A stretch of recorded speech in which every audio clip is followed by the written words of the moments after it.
কোনো কাজ শুরু করার আগে সর্বদা নিজেকে এই 3টি প্রশ্ন করবে। আমি এটা কেন করতে চলেছি? এর পরিণাম কি হতে পারে? আমার সফলতার সম্ভাবনা কতটা? যদি এই প্রশ্নগুলো সন্তোষজনক উত্তর পেয়ে যাও, তবেই কাজ শুরু করো। একবার কোনো কাজ শুরু করার পর আর অসফল হওয়ার ভয় রাখবে না এবং কাজও ছাড়বে না।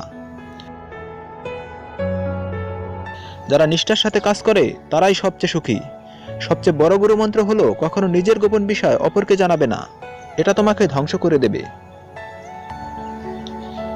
কোনো কাজ কালের জন্য ফেলে রেখো না। পরের মুহূর্তে কি ঘটতে চলেছে তা কে বলতে পারে? যা ঘটে গেছে গেছে। যে সময় অতীত হয়েছে সেটা নিয়ে ভেবে অনুশোচনা করে সময় নষ্ট করা অর্থহীন। যদি তোমার দ্বারা কোনো ত্রুটি হয়ে থাকে, তবে তা থেকে শিক্ষা নিয়ে বর্তমানকে শ্রেষ্ঠ করার চেষ্টা করো, যাতে ভবিষ্যৎকে সুরক্ষিত রাখা যায়। Are you all my personal grief? কোনো দুর্বল ব্যক্তি বা রাষ্ট্রের সাথে শত্রুতা করো না, কারণ সে এমন সময় এবং এমন জায়গায় আঘাত হানতে পারে